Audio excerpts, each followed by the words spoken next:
Beginilah keadaan di Stadion Botol dulu.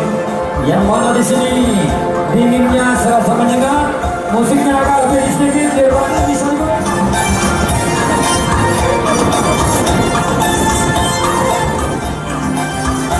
Tolong sebentar musiknya. Nampaknya sudah sore ini.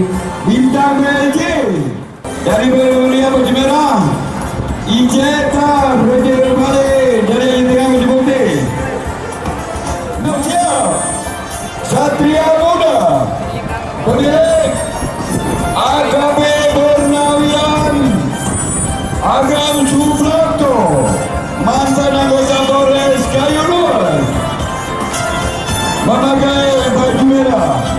Bapak Agam Suprapto rupanya bukan main pecinta kuda baju ini. Sekali luas untuk menyaksikan siapakah nanti yang menjuarai 3 kabupaten bersaudara.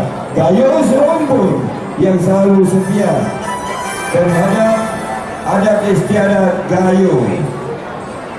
Itu bogohnya. Woi, Udah kita hari jadi bogohnya.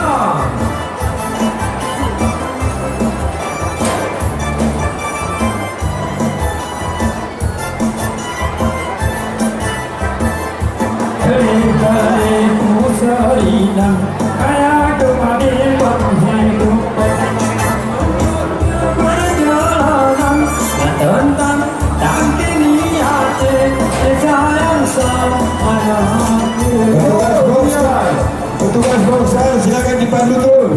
Ini waktu sudah sore. Kalau sudah masuk lepaskan terus.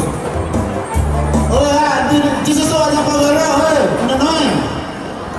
jangan berdiri di atas pagar, hei.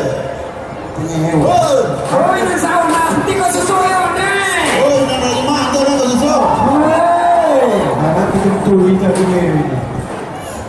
Awas, jangan berdiri di pagar, Itu kuda besar itu.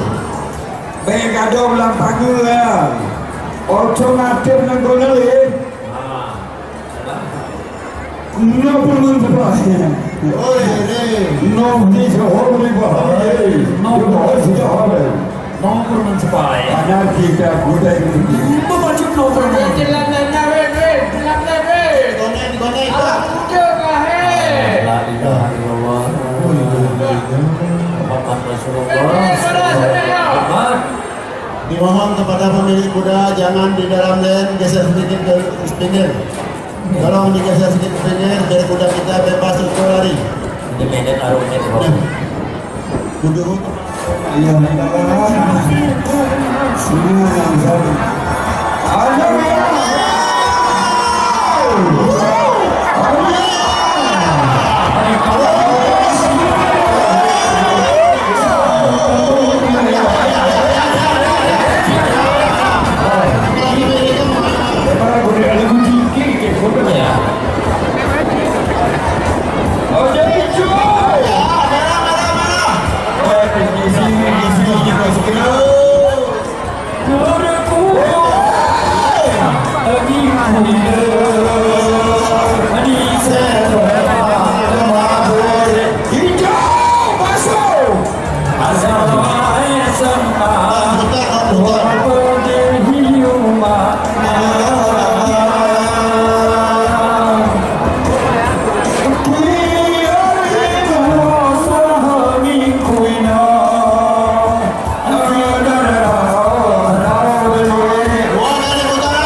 Ijeta Raja